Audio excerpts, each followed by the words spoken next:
তো hello guys, কয়েকটা প্রশ্নের উত্তর দেবো বলে আজকে ভিডিওটা অন করলাম এই রাত্রিতেই। তো জানি না আজকে পোস্ট করব কিংবা কালকে পোস্ট করব। তো চলো মেন টপিকে আসা যাক। ব্যাপারটা হচ্ছে একটা তোমাদের কাছে গুড নিউজ দিই, যারা নতুন ভিডিও ছাড়ছো, ভিডিও ভাইরাল হচ্ছে না চিন্তা করো না। আমার একটা ভিডিও ছেড়েছিলাম 11 সপ্তাহ আগে, সেই ভিডিওটা এখন ফর ইউতে চলছে, মানে ভাইরাল হয়েছে। ভুরি ভুরি কমেন্ট আসে, অনেক অনেক পজিটিভ কমেন্ট এসেছে আর কিছু নেগেটিভ কমেন্ট এসেছে। এখন বলবে যে দিদি নেগেটিভ কমেন্টের উত্তর দিও না, ও ফালতু সব মুখ লাগিয়ে লাভ নেই। কিন্তু কি বলো তো, কিছু কিছু কমেন্টের উত্তর দেওয়া দরকার। জানি না সেই ভদ্রলোক ভদ্রমহিলারা পুনরায় এই ভিডিওটা দেখবেন কিনা সেটা আমার জানা নেই। কমেন্টগুলো সব ওপরে দিয়ে দিচ্ছি, কি কি কমেন্ট এসেছে। যে কটা আমার মাইন্ডে আছে আমি সে কটাই বলছি। আচ্ছা, প্রথমে একটা কমেন্ট এসেছে, বলছি দিদি তুমি শ্বশুর শাশুড়ি বাবা মায়ের সেবা করো, তাতে পুণ্য অর্জন হবে। কোথায় লেখা আছে ভাই? বিবেকানন্দ কি আলাদা করে লিখে দিয়ে গেছে যে জীব সেবা মানেই হচ্ছে শ্বশুর শাশুড়ি বাবা মা, অবলা প্রাণীগুলো জীবের পর্যায়ে পড়ে না? লিখে দিয়ে গেছে কি? যায়নি তো। তাহলে পুণ্য অর্জন হবে না কে বলেছে তোমাকে যে এই অবলা প্রাণীগুলোকে পুণ্য অর্জন হবে না? কর্মটা করে যেতে হবে। এবার আমি তোমাদের বলি, এই যে শ্বশুর শাশুড়ি বাবা মা, এই শ্বশুর শাশুড়ি তাদের কর্মের যদি কর্ম ভালো করে থাকে অবশ্যই তারা ছেলে বৌমার ভাত পাবে। এটা তাদের কর্মের উপর ডিপেন্ড করে যে তারা ছেলে বৌমার ভাত পাবে কি না পাবে। সিমিলার বাবা মাও তাই। কোনো বাবা মা যদি কর্ম ঠিক ভালো করে থাকে সে তার ছেলে মেয়ের ভাত ঠিকই পাবে। যদি কর্মটা তুমি খারাপ করো সে ভাত পাবে না। এখানে সব জায়গাটাই হচ্ছে কর্মের খেলা, পুরো জিনিসটা চলছে কর্মের খেলায়। সে যাই হোক, বাদ দিলাম, তোমার কথাটা আমি বাদই দিলাম। তুমি দেখতে এসেছো যে আমি শ্বশুর শাশুড়ির করি না, আমি বাবা মার করি না, এতগুলো কুকুর পুষে রেখেছি, এতেই আমার কর্মটা ভালো হচ্ছে। আমার কর্মটা ভালো করা নিয়ে দরকার। সে অনাথ শিশুদেরই সেবা করি বা বাবা মারই সেবা করি বা শ্বশুর শাশুড়ির সেবা করি, যাই করি না কেন আমাকে আমার কর্মটা ভালো করতে হবে। মেন কথা হচ্ছে এটা, প্রথম পয়েন্ট।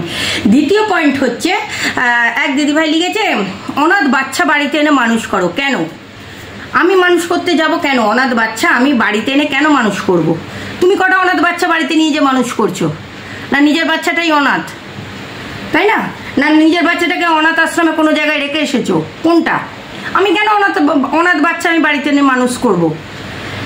একদম বোকা বোকা প্রশ্নগুলো, মানে কি জায়গা থেকে কোন বাবা বসো বাবা, এই একদম ক্যামেরার সামনে কে বসে? হ্যাঁ, ও একদম মায়ের মুখের সামনে গিয়ে বসেছে।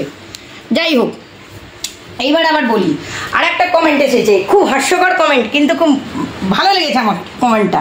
ঠিক আছে, যে কটা অনাথ বাচ্চাকে তুমি খাইয়েছো?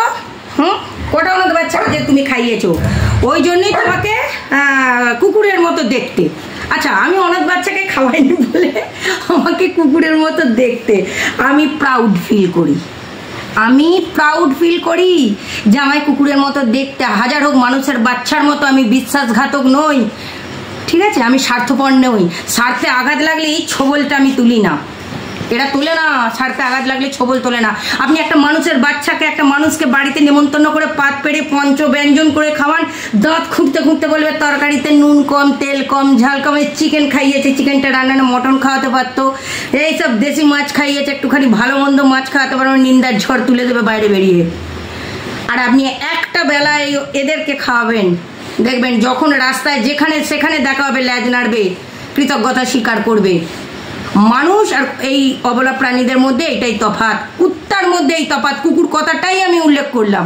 আমি প্রাউড ফিল করি যে আমার কুকুরের মতো দেখতে।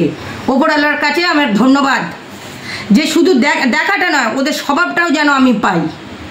এটা হলো ব্যাপার। আপনাকে এবার আমি বলি, আপনি কটা অনাথ বাচ্চাকে খাইয়েছেন? কটা খাইয়েছেন? আমি ধরেই নিলাম আপনি অনেকগুলো অনাথ বাচ্চাকে খাইয়েছেন। আপনি আমার কাছে বলছেন আমিও যাতে অনাথ বাচ্চাগুলোকে খাওয়াবো, আপনাকে কথা দিলাম। এবার আপনি আমাকে কথা দিন যে সারো মেয়েদের যেসব পথ কুকুরদের যারা খাওয়ায় সেই সব এনজিওতে আপনি তাদের দুদিনের দায়িত্ব নেবেন, মুক্ত হস্তে দান করবেন কিছু পথ কুকুরদের জন্য। করবেন না? এই তো নয় নাকটা শিঁকে উঠে গেল, করবেন না। কিন্তু অন্যের বেলায় বলতে চলে এসেছেন কেন তুমি কুকুরদের কেন খাওয়াচ্ছ, তুমি মানুষের বাচ্চাকে খাওয়াচ্ছ না কেন? তাদের জন্য তো আপনারা আছেন, অনেক এনজিও আছে, অনেক সংস্থা আছে, তারা দেখছে অনাথ বাচ্চাদের জন্য। জীব দিয়েছেন যিনি, আহার দেবেন তিনি, কথাতেই আছে। যাদের ওদেরকে যারা পৃথিবীতে পাঠিয়েছে তাদের আহারের সন্ধান ওপরওয়ালাই করে দিয়েছে। কোনো না কোনো জায়গা থেকে তারা আহার ঠিকই পাচ্ছে, কেউ না কেউ দিচ্ছে। একটা মানুষ অলরাউন্ডার তো হতে পারে না। তেমনি এরাও যে জন্ম নিয়েছে, এরা এদের কর্ম নিয়ে জন্ম নিয়েছে। এদের ভগবান আমার উপর কিছুটা হলেও দায়িত্ব দিয়েছে যে এই 8-10টা বাচ্চার দায়িত্ব তোমার উপর রইলো, এদের পেট ভর্তি তুমি দাও, বাইরের 2টো আছে, 6টা বেড়াল আছে, এদেরকে তুমি খেতে দাও, এইটুকু তোমার দায়িত্ব। আমি তো আমার দায়িত্বটুকু পালন করছি, আপনাকে তো আমি খোঁচা দিতে যাইনি। তাহলে এইসব কথাগুলো খোঁচা দিতে কেন আপনি আসছেন?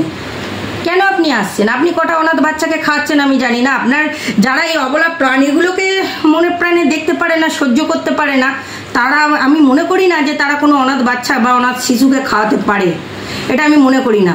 আপনারা কি বলুন তো, আপনারা ওই মিষ্টির দোকানে বসে বসে মিষ্টি খাবেন, একটা রাস্তায় কুকুর বসে থাকলে তার মুখের দিকে ঠোঙাটা ছুঁড়ে মেরে দেন, এতটুকু জিনিস তাদের দেওয়ার আপনাদের মানসিকতা থাকে না। অনেক বড় বড় জায়গাতেও আমি দেখেছি, ঠিক আছে? এই রাজুদার পকেট পরোটা অত ভাইরাল হয়ে গেছে, সেখানেও একটা ভিডিও ভাইরাল হয়েছিল, কুকুরের বাচ্চাগুলোকে পা দিয়ে সরাচ্ছে। কে কজন ভিডিওটা দেখেছে আমি জানি না, আমার চোখে কিন্তু ভিডিওটা এসেছে, আমি দেখেছি। এই হচ্ছে আপনাদের মন মানসিকতা। যতই ভাইরাল হয়ে যান, যতই বড় লোক হয়ে যান, সারো মেয়েদের না সে পায়ের তলাতেই আপনারা রাখেন। কেউ যদি তাদের একটুখানি বুকে রাখে, আপনাদের গাত্রদাহ শুরু হয়ে যায়।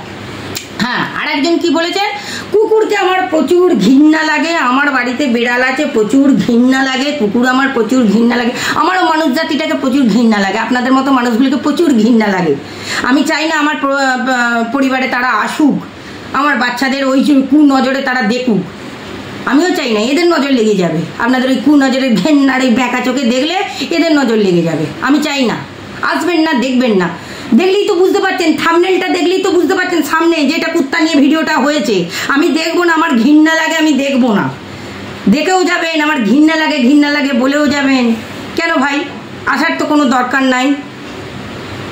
আমি তো আগেই বলেছি, যারা দেখতে ভালোবাসেন না, আসবেন না, দেখবেন না। জোরাত করে বলছি, দেখবেন না। আমার তাতে কিচ্ছু যায় আসে না। আপনি অনাথ বাচ্চাদের খাওয়ান, আপনি এদের খাওয়ান, আপনি শ্বশুর শাশুড়ি, এত ক্লারিফিকেশন কিসের? আমি এত জবাবদিহি কেন করব? আমি আমার বাচ্চাদের নিয়ে ভালো আছি, হাসি খেলে ভিডিও করছি, তোমাদের সামনে পোস্ট করছি। That's enough.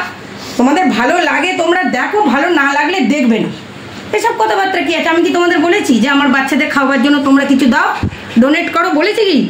তা তোমরাই বা কেন বলছো যে অনাথ বাচ্চা বাড়িতে এনে পোষো?